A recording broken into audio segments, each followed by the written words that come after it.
Today's episode is brought to you by Munchie Mug, the world's #1 premium no-spill snack cup. Listen to today's episode for a special offer from Munchie Mug. Munchie Mug, making your life less messy.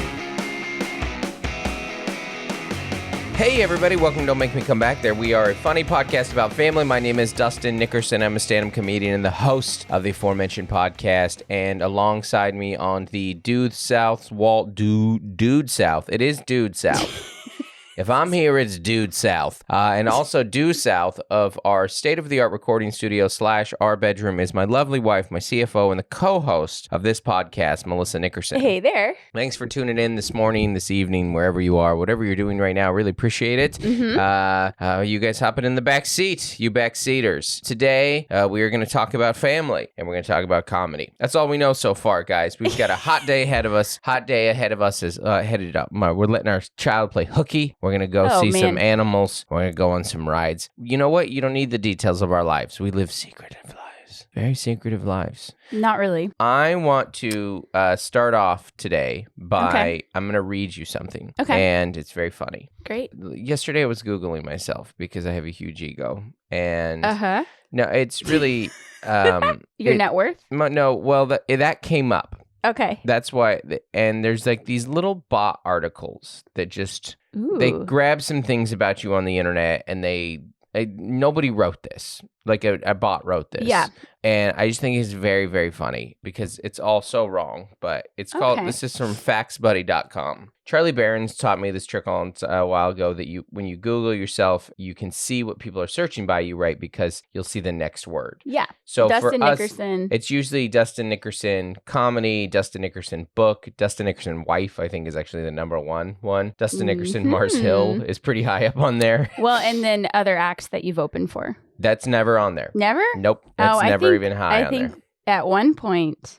Not anymore. Maybe back in the John. Was. Dustin Nickerson Church is usually pretty high on there. Yeah. Dustin Nickerson tour dates. Yeah. And I saw Dustin Nickerson net worth. And so I'm like, well, what is that all about? And this is like the worst website I've ever seen. I mean, just the worst like fat pills on the corner. Like video ads of fat pills. So this is what it put together of just random stuff. Great. Dustin Nickerson is an American comedian and podcaster presently hosting the Don't Make Me Come Back There podcast along with Melissa Nickerson. On his podcast, he talks about the funny realities of childhood, sibling, parenting, marriage, and so much, much more, and receives over 1 million downloads. He's a talent. I'm reading this as it's written. He is a talented comedian known for his jokes about relationships, parenthood, and marriage. As of now, Dustin has appeared on Fox, Netflix, Comedy Central, and SiriusXM. So it's just grabbing stuff from the internet, right? Furthermore, he has authored a book titled How to Be Married to Melissa, set to be released on June 7th, 2022, through Thomas Nelson. His book is a hilarious guide to a happier and one-of-a-kind marriage, literally the tagline of the book. Yeah. In his free time, Dustin loves traveling and spending time... Ready?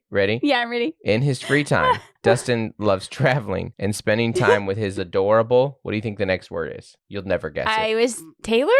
His adorable what? His adorable Taylor? No, touring... No, he loves traveling and spending time with his adorable parents. Oh, did they find that photo from the Portland show? No? I don't think there was a photo posted of that. Oh, that's so funny. He was born. This is months ago too. He was born. He was born and raised in the United States of America. However, he has not shared his date of birth with the public. However, he seems to be 38 years old. You might have a birthday in a week. Dustin Nickerson height. He's a man of average stature. Dustin stands at 5'8". Yes. That's exactly right. I don't know how they knew that. Not my birthday. Dustin Nickerson family. He was born and raised in Seattle, in the United States of America, under the care, keep love, saying United States. Ready? Okay. Of his hardworking and devoted parents. Dustin holds an American nationality by birth, but belongs to the white ethnicity. In the United States. Okay. Dustin Nickerson wife. He is currently in a happy marital relationship with his beautiful and loving wife, whose identity remains unavailable. Yes. Incorrect. A, you've already said it. B, the book. She's on the book cover. Dustin and his wife have been living under the same roof since they were wedded over 15 years ago. What? Yeah. False. Currently, he's a proud father of 3 adorable children. The adorable family of 5 happily lives in Southern California. Dustin Nickerson education. As a result of his secretive nature, Very little about his personal life is known to the public. For instance, his educational background remains unavailable. It's incorrect. He's a fraud. If you Google me, I think it shows that I went to the University of Washington. However, we shall update you on the matter as soon as we receive relevant information and trustworthy sources. So then the podcast. That's the sweatshirt you're going to return. Yeah, exactly. Yeah. Okay, so finally, net worth. From his career as a comedian, also a podcaster, there's no doubt he has gathered a decent amount of wealth over the years. Dustin's average net worth is $6 million. Wow, that's why his family's so happy. Oh, exactly. That's so funny.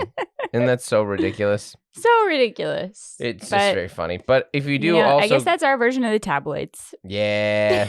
Yeah, that's true. Well, maybe I'll get famous and we'll get some of those too. Anyways, speaking of the internet, tour dates, everybody, if you go DustinNickerson.com/shows, we do have one new one on sale. But this weekend, October 14th and 15th, I'm in Royal Oak, Michigan at Mark Ridley's Comedy Club. The next Wednesday, this is the end of this tour, I'm in Philadelphia, October 19th at Helium Comedy Club, one of my favorite comedy clubs in the country. And then on sale right now, there'll be more coming, but what we have right now on sale for the new year is January 6th and 7th in St. Louis. And just announced February 8th, Comedy Works Denver. Denver, you're on sale. Gosh, it's been too long since I've been to Denver, headlining at least. That's just a one-nighter. If it sells out, we might add a night. I don't know, but you guys are in charge of that, not me. There it is, everybody. Also, could you tell them about Patreon, if you guys aren't familiar with Patreon? That's why I have my calendar out here, because we have a Patreon Zoom hang on Monday. Switching it up on Monday. You've told the patrons? I've told the patrons. Yep, Patreon is a way to give a little more and get a little more. We've got merch. We've got news. You get the news faster. The special, the Dustin Nickerson news, bonus content. DNN. Backstage meet and greets, green room meet and greets. Been doing a lot of those this tour. Yeah, absolutely. What else? We got one cameo a year. The Nickerson Christmas card. We did two of those meet and greets. Oh, the Christmas card is coming up. That's a big one. You guys are gonna want to get in on the old Christmas card. And then the Patreon, the monthly Zoom hang, and we just hang out and it's a good chat Patreon, guys. And it's good. We have a good time. We really get to know the patrons. Yeah, the ones that do the Zoom, I would say. Yeah. The Patreon you get is a monthly hang with us, and then the meet and greet. Meet and greets. Let me tell you this. Too. Meet and greets are expensive. The meet and greets with Tay, I was watching hers, and they buy the ticket package. It's very adds expensive. On the meet and greet. Meet and greets are expensive and move. And rightfully so. Taylor's very famous. Yeah. She's getting recognized a lot now. It's great. She noticed it too. And it's so hard to sell tickets. I want to say this to any of you guys who have come out and bought tickets on this show. Thank you so much. It means the world to us. At the end of the day, you can support all things Dustin Nickerson comedy in a lot of different ways. Patreon, buying the book, listening to the pod, online. Sharing the pod. We've had people have been leaving reviews. Thank you so much. The one that will always mean the most to me is buying tickets to live shows, because podcasters, author, internet creator, blah, blah, blah, blah, blah, all these things, all the shares, first and foremost, we are a stand-up comedy business. Long term, your livelihood is most attached to your live show. And live shows and short term, by the way, to the live comedy, which is why the pandemic was so brutal when we didn't have that. Yeah. And you saw just how desperate and embarrassed we were that we would do Zoom shows. I liked our Zoom shows, but there were, but I only liked our Zoom shows. There were ones that I was like, this is absolutely brutal. You had to get extra creative. Right. Still, you got to do. Anyway. So anyways, thank you guys for buying tickets. It really means a lot to us. Okay, on to the podcast. We are in the height right now of a couple big family issues. One is we have a child's birthday coming up. We are almost done with birthday parties for her. When do you remember your last birthday party? My last one I remember was 8th grade. And by then, and we've talked about this, 7th and 8th, actually I might have done it 9th grade year, but 9th grade was still middle school for me. 7th and 8th, 9th grade year, we were at that point doing, me and Janie, a girl I went to school with, we did 2 or 3 years in a row of a joint birthday party at the bowling alley. Classic. Where I think her parents reserved the room and paid for the lanes, and my dad provided the food or something like that. I don't know I don't know the economics of the deal. Yeah. Split the bill or something. But really it was just an extended way for us to invite a bunch of friends to go bowling. That is a birthday party, don't get me wrong, but even just the joint nature of it, I don't remember a lot of presents at that age, you know, and that's why I feel like with our middle schooler, Gloria, I mean, how many she got left? When would you remember your last one? Yeah, so Gloria this is just it. She has this fall birthday, so she's turning 13, but she's a 7th grader. So she's a little on the older side of 7th graders, like you were. Same, right? Yeah. You get your license early. It's nice. So I think my last formal birthday was in 8th grade, and I had just moved to Washington State, middle of 8th grade, and we had this little place, Wild Waves. I was just thinking about this. The water park. Wild Waves? You were just thinking about Wild Waves? I was thinking about Wild Waves. And you know why I remembered This is a South Puget Sound staple. I was driving Gloria home because we were planning a birthday party for her. And I was driving Gloria home from canoeing last night, and I was remembering that my parents just dropped us off at Wild Waves, which... In middle school, which people would do that. Like, you would just get your kid a pass, a season pass, and then drop them off because it's like a safe place to be. It is a fairly safe place to be in the sense that you had to pay to get in there. Yeah. It's not a public place. It's kind of like roller skating rinks. Right. Like, those are just for kids. Yeah. And that's true. In the 90s and stuff. So, like, only kids were there. Yeah, actually, our Patterson's West, actually, I got tagged. My old friend Will, who, you know, from back in the day, elementary school, he tagged me on Facebook the other day. I guess that had gone under, and then, like, there's a new development group in Federal Way that, like, bought it and is, like, restoring it. Yeah. Wow. Which is cool. I could see how something like Patterson's West or roller skating in general died again. But I could see how it could resurrect because more so than any age of people, teens need the third place, right? Yeah. They just need somewhere to be. Well, and in a lot of ways, malls, maybe in major cities, I don't know. It kind of is in San Diego. Some of the malls just aren't really safe for kids to be at anymore. No, well, they're very open. They're all outdoors. I mean, you know, it's a public space. And right. At least for like preteen girls, you're like, no, we're coming along, or we're gonna trail you. Yeah, there's no need to. It's not like a paid water slide park, yeah. I don't make any hard, fast rules about what you should or shouldn't do with your kids as far as drop them when you drop them. That's all your guys' decision. I don't want to speak to that in any way whatsoever. Hot takes. Yeah, none whatsoever. I'm not even sure if we should let our kids be in public in any way whatsoever, even with me. Actually, I prefer my kids to be locked in their respective studies. All day long. Caves. Yeah, exactly. Yeah. The less they can't let the daylight hit their skin. But I would say for us, I would not let our kids walk around a mall by themselves, and especially middle school girl. But this is funny how you think this way, and this is ridiculous. I know I'm going to say, part of me is like, well, it depends on the mall. Because no, it does. Yeah. There's good malls and there's bad malls. And, you know, like it's who's around. Is there shady? What neighborhood is it in? What time of day? Yeah. Is it near like a city center? Because if it's near a city center, there's probably going to be more. Bus line. Yeah, it's going to more likely have more transients there, which is fine. Like there's public restrooms there. I'm all for you guys getting you have to go to the bathroom. I get that. But that will affect whether or not I feel crazy about dropping my kid there, you know? Right. Yeah. So that was the whole point, was that my parents dropped us off at like 9-10 a.m. At Wild Waves, and then picked us up at like 3 or 4. Yeah. And then we like had cake at my house, you know? That's incredible. Yeah, as I think more and more about that, you're like... A bunch of 13-year-old girls. Yeah, it would be nice to get to the point where we have all of our 3 of our kids who that's the kind of activities that they're doing, you know? Yeah. But we have an 8-year-old, so we got to waste out on that. Well, I think part of it too in SoCal is a lot of them are water-based, a lot of the parties. Right. And that's just kind of the one, I've said this before on here, party foul. You're like, hey, it's a swimming pool. Right. Like, we didn't buy a lifeguard. Right. Like, you have to stay, you know, like. Well, there's an age that ends too. That's true. But Claire's not at it yet. No, littler kid birthday party with pool. You're like, all right, we didn't buy a lifeguard. It's very funny. Rent a lifeguard, yeah. Well, and you get very uneasy around pools and small kids. I do. Rightfully so. Mm-hmm. If there's a thing to be uneasy about. It's not relaxing. Taking my 3 kids to the beach is not relaxing. I would say beautiful. We are with Joel officially at that age where like, oh, it's your birthday? Well, here's a family dinner and a couple presents. That's what it was for me in high school. Claim jumpers, baby. Mm-hmm. You were at a couple of them. That was your spot. We were claim jumpers and a couple of cards. Yeah. One time, my parents took me to the Space Needle with a friend. Oh, I guess that makes sense.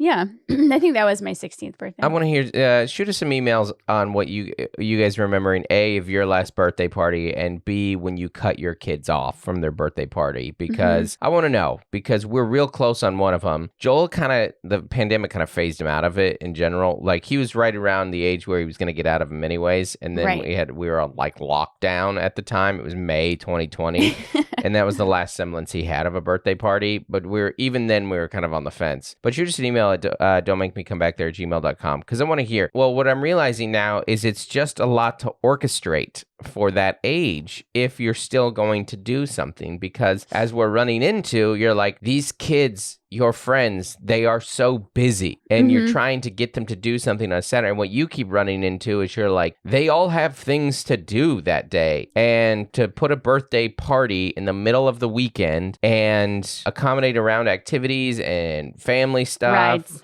And rides. Rides is the big one, because you want to do an older kid thing, which means we don't just come to our house or come to the rec center ball pit, which means you have to go. It has to be more of a destination. In this case, the freaking beach. And none of you are old enough to drive there. Yeah. So we compromised with Gloria. We picked a bay spot that had like a rental option. And then there's volleyball courts close, because she wanted a full-on beach party, and you have to have so many adults. Pull that off. Yeah. Just like if the kids are in the water. Right. It's one thing if you do like a bonfire, but also very difficult to pull off without a lot of adult supervision. Yeah. Suddenly there's just a bunch of kids walking around looking for the party. Without parents. What are your thoughts on adult birthday parties? Ooh. Or gatherings of some type? I was going to reference. I tried to pull one off for myself for a while ago, and not enough people came that it made me sad. And I was like, wow, shouldn't have done this. People came, Dustin. I know, but there was a lot of like cancellations, and when it's like you're canceling, hurt your feelings. It did. It was. I was like, you know what? I'm gonna do something. I'm gonna like. It wasn't like a birthday party. Yeah. It was like the coin house, like little, like, let's go have a beer or two and play some video games. And so I was like, I never do this. I think never do it. 30th. Was it that long ago? No, maybe it was like your 32nd or 4th. And I was like, hey, for my birthday, we're just going to go out here. It's my birthday. A bunch of us are going to go out tonight and get some drinks and then play some video games at the coin house thing. And there were like a lot of people like no-showed. And you're like, I don't love the way this feels. Well, because it was already, I felt like kind of vulnerable just by asking people to come do it, because it was kind of embarrassing. It's adults. I do think that people can effectively pull off the 40th sometimes. Right. I have a thing where my friend and I have the same birthday the same week. Yeah. So oftentimes we'll just like be like, we're going to be at this restaurant at this time. Right. Right. And it is hard, because if it's loud, you can only really talk to like the person next to you. Right. And then you're like, man, thanks for coming. I didn't talk to you the whole night. Right. That's true. And that's a weird thing with guests. So yeah. I think adult parties are like, hey man, just weddings. That's all you get. Well, I was going to say the Dude Perfect video where they are opening this Christmas stereotypes. Yeah. And then the guy gets like a bunch of socks and like a tie or something. And they're like, congrats, you're an adult now. Like, toys and gadgets and, like, no, like you have like responsibilities. Right. Christmas has, kind of lost its varnish, because it's like that for birthdays too. Yeah, well, I will say Christmas as your kids get older gets a little less, like, it's still magical, don't get me wrong, but it's not as magical, because you don't have like little kids like Christmas. Yeah, like screaming with like joy, like no, you had to wake them up. Right, they want to sleep in. They want to be like, what do my friends get? I got it. Yeah, that's their. And Joel's a sophomore in high school. What's he gonna get? 4 gifts? There's not. I think he might get car insurance.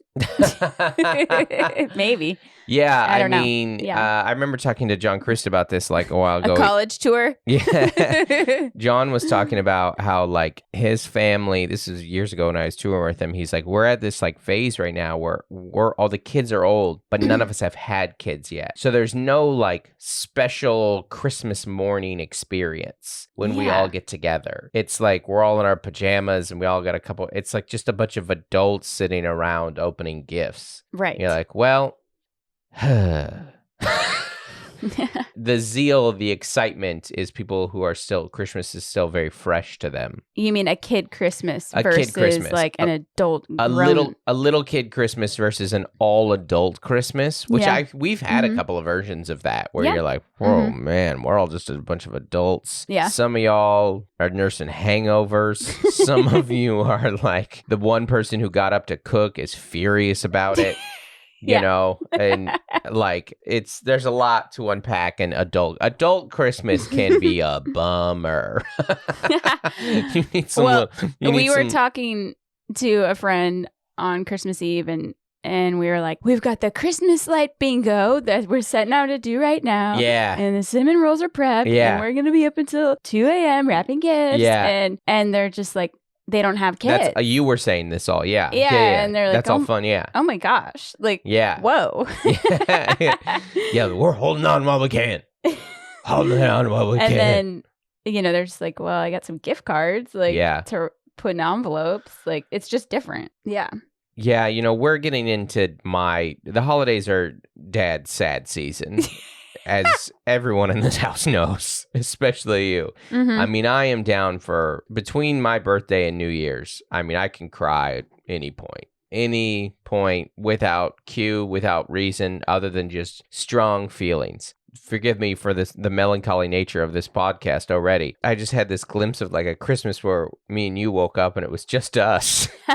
Yeah. And I was like, oh. Get ready. No.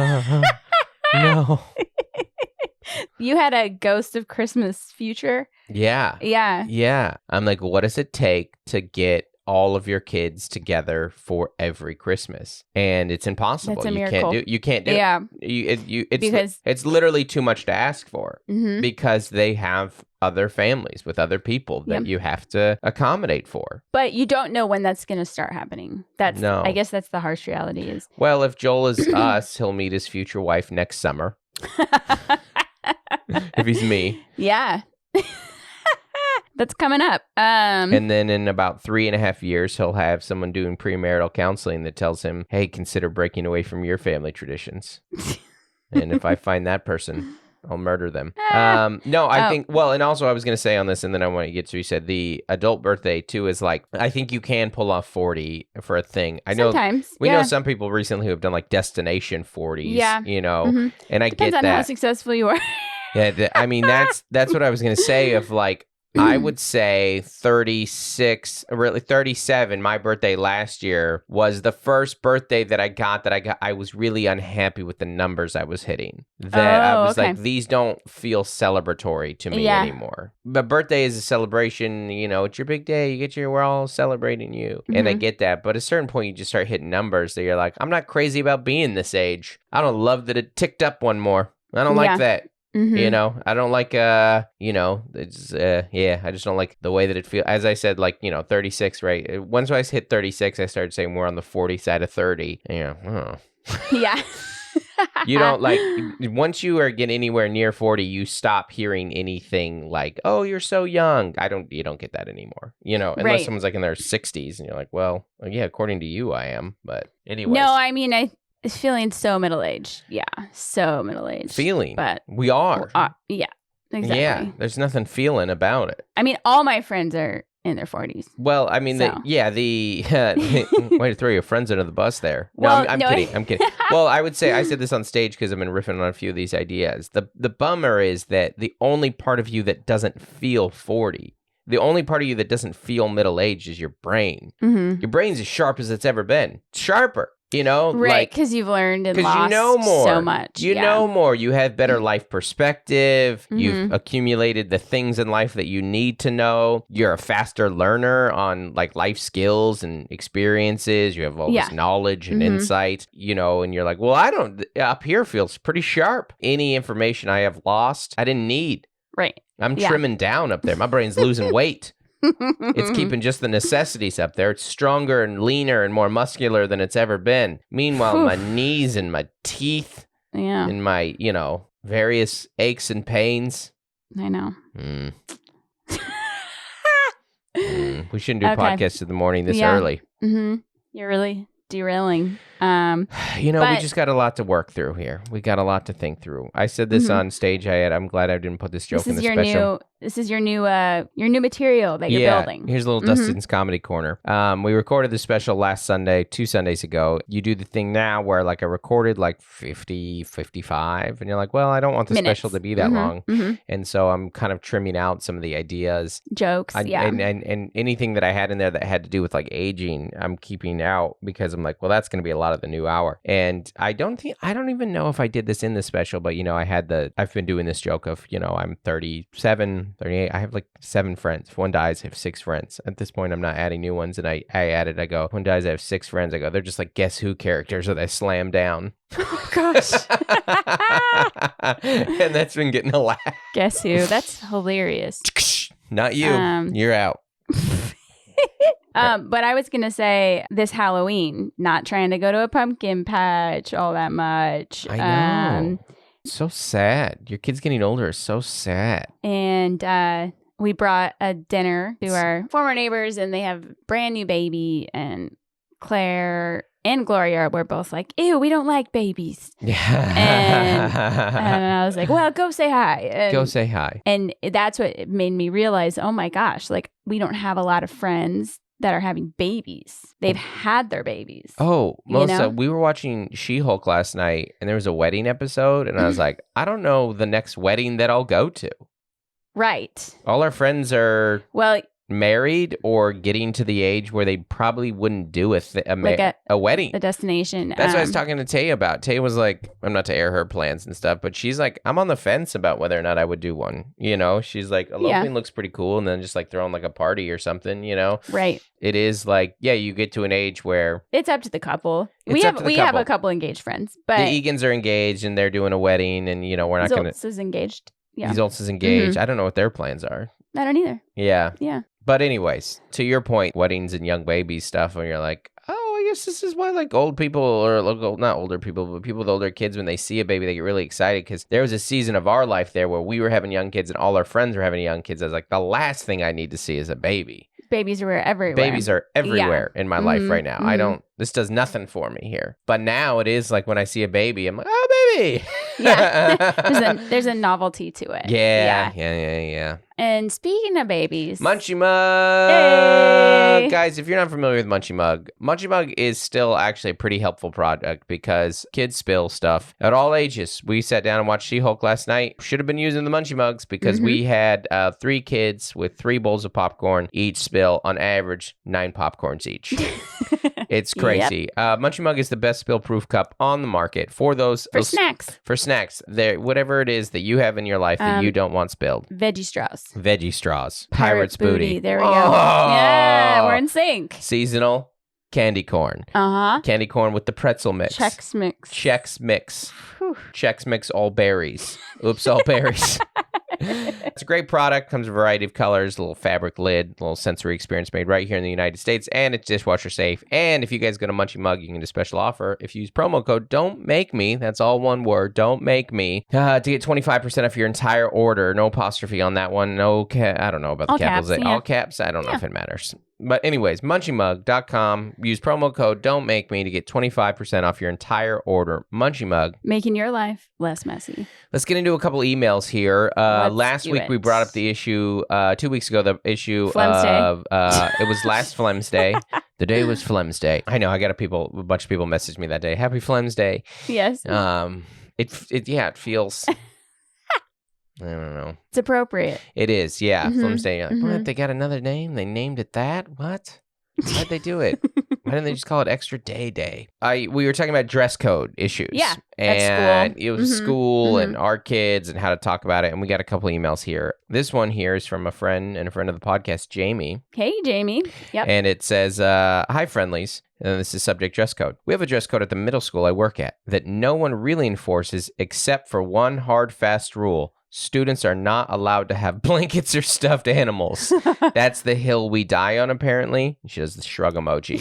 Because we did talk about one of the hardest part about the dress codes is enforcing it. And you hate to be that person. I tell kids in general that most clothes are acceptable somewhere. Just needs to be the right time and place. I give them the example of your swimsuit is for the beach, not for wearing to science. That's good. I like that. That's good. I tell them everywhere they'll work will probably have some sort of dress code, which we talked about. I point out even I have a dress code. As a school sign language interpreter, I wear plain tops that contrast my skin tone and no fun nail polish. I'm pale, so lots of dark clothes for me. Living in the Northwest, Jamie, that's not going to help that. It's a hard game of teaching kids it's okay to wear clothes you like and feel good in, but to wear the right clothes in the right context, all while being cautious to not shame or put unfair rules on just the girls. That's a good articulation of the rule right there. Sometimes you'll wish we had uniforms. Uniforms are easier in that sense. Yeah. That is it's exactly it. If you are trying to empower, that's a great way of putting it though, Jamie. Well done. Of just saying like, hey, there's a time and a place. I'm not saying you can't wear those clothes. I'm saying you can't wear them here. School has a ton of rules. Yeah, but I do think middle school has more rules about dress code than high schools do. Because high school, you're kind of like, hey, you're almost out of here. You're almost out of here, yeah. You're going to have to make these decisions for yourself. That's in true. Life, and also, they're like, we're going to let you all have licenses. Some of you can like legally buy cigarettes. Some of you are going to go to the military soon. Yeah, some people vote while they're in high school. Right. You're making decisions based on your, about what you want to do with your future. But you can have a job. Jamie is exactly right because there's just issues that you get into where you're like, I'm not just trying to shame girls. Yeah, like apologize for your body, Yeah. That's... Yeah, you're like, well, this isn't an issue for a lot of guys, and you're like, I know it's an unfair system, or it's I don't even know if unfair is the right word. At the rec center I worked at, because it was like a family rec center, it did have dress code issues. If there were 100 times we had to talk to people about dress code, 2 of them were guys, and we're like, hey, you got to keep your shirt on at the gym here. And I think that's true of any gym. I don't think you're allowed to take your shirt off at gyms. I don't know. I don't go to gyms. Oh, we drove through SDSU yesterday. Yeah, well, I don't. SDSU does not have a dress code. No, and neither does their pool. Yeah. Yeah, the pool is different. Yeah. Specifically, the SDSU pool does not have a dress code. Yeah. What's the opposite of the more the merrier? The less the lovelier. If anything, at the SDSU pool, they're like, I'm sorry, we don't allow one pieces. Are you nuts? I'm sorry, only moms can wear that. We are not the Croc Center pool. Anyways, let's read one more on this. This is from Krista. Thanks, Jamie. Hey, Dustin and Melissa. I live just south of Seattle, Auburn, and I grew up here too. South Enders, baby. All right. Yeah, we have some great Northwest fans. We've been talking to, this is the thing. What other podcast in the world is going to get this many Federal Way, Wild Waves, Auburn, South Puget Sound references? It's incredible. I really love listening to you to reminisce about your childhood in the PNW. I also went to SPU. Lots of connections. Wow. Oh my gosh, a fellow Falcon here. Anyways, thanks for all the laughs and making me feel like a normal parent. They are both so relatable. About the dress codes. The dress code policy at Auburn High School in the early 2000s, this is great because this is going to be probably very similar to what we had. Right. Was to make teens wear gigantic neon t-shirt with dress code violator printed on the chest. This is the Scarlet Letter. They did the Scarlet Letter. Oh my gosh. Now, I think maybe that LMAC does now that they have PE uniforms, they might tell you to wear a PE uniform. Do you hear what they're saying? Yeah, if they mess up, they have to wear a bright green shirt that says dress code violator on it. Wow. It was definitely a deterrent from showing midriff or letting your thong underwear, 2000s, show over the top of the low-rise jeans, which was also very popular back then. We both recall that. I'm pretty sure they don't enforce the dress code that way anymore, but it made me laugh thinking back of seeing kids walking around in those shirts when they broke the rules. Yeah, maybe it would be ironic though, but I don't know. Somebody would still rock it. Yeah. But yeah, that's a lot. My mom sent me a photo of me with my cousins. Like it was like Christmas morning or something. You saw some, I know, I saw and some. Little Mel had some low-rise jeans had on. Had a little crack showing. Yeah. Yeah, that was the era. Yep. Krista ends here. It's unseasonably warm right now, but I'm ready. I'm already dreading the gray, rainy gloom that will settle in next month. The dark months are coming, Krista. Ooh. They are. That's the type of idea that in the 2000s, I would have come up with an idea like that. Like, let's be funny about it. Or let's like be so ridiculous and kind of over the top that maybe this will be like a funny kind of way to deter them from doing it. Or maybe someone was way more shame-based when they did it. But that is literally, that is the Scarlet Letter. I do think educators, they have their hands tied, and I get that. Like, that was some PE teacher who got in charge was like, what should you do? He's like, well, just wear a bright green shirt that says dress code violator. And like, that's not the worst idea we've ever heard. Because that was a lot of the time the issue. If someone broke dress code, that's what they had worn to school that day. Right. I was listening to an audiobook. It's called Under Pressure. It's about teenage girls, basically. And she was saying that, like, okay. I'm going to keep the beat going as you. Yeah, the little... cool title. I was just going to give you the song the whole way through the story. I was trying to punch up your story. Great. I lost interest really quick. Could you just let me talk? Because I can't focus. I know, but I think but let me tell you, listeners might be losing focusing too. It's interesting. I didn't say article. You said book, which is just a longer article. So this psychologist was saying that teens are much healthier. Statistically, they are using less drugs, they are using less substances, they're having less sex, they're having more protected sex, they have less partners, like, and you can look at that however you want, but like every, boomer is like, nobody respects anyone anymore. And, interesting. I get that in education, like that, like, these kids aren't respectful. And you mean like shame-based, fear-mongering disciplinarian wasn't effective? Some kids were turning to substances to cope. Yeah. You mean making them just thinking it was the most evil thing in the world didn't, that piqued their interests? Yeah. I had a friend, I said that we go to a lot of drive-in movies. Right. Which it was more like last year. And he said to me, I would have never gone to a drive-in movie with my parents when I was 15. A 15-year-old boy. Yeah. And I was like, I totally get that. 100%, yeah. I totally get that. Yep. Pandemic, the world, technology, like, it's different. It's different. I think our family culture is just like, we wouldn't let him not go. You're like, we're going. This is it. Our family's doing a thing tonight. You also get friend time, but... Yeah. I think that if anything about millennial parents or kind of whatever is they're more emotionally connected with their kids. That's my guess. Oh, I know. I 100%. Well, I mean, but the bar was pretty low. You mean that we are emotionally connected with our kids, I don't know.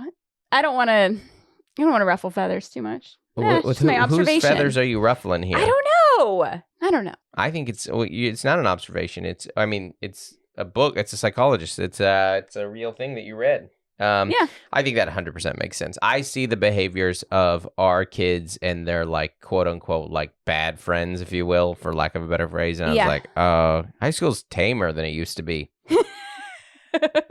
I remember, I'm sure those stories like exist, obviously, but I was like, dude, I had friends almost die several times. They get like alcohol poisoning, drunk accidents. Yeah, it was not like people were getting pregnant, people got STDs, there were fights. Like, happens, there were people getting stabbed and stuff. Like, I went to a rough school, but still, like. No, and it was in 7th and 8th grade too.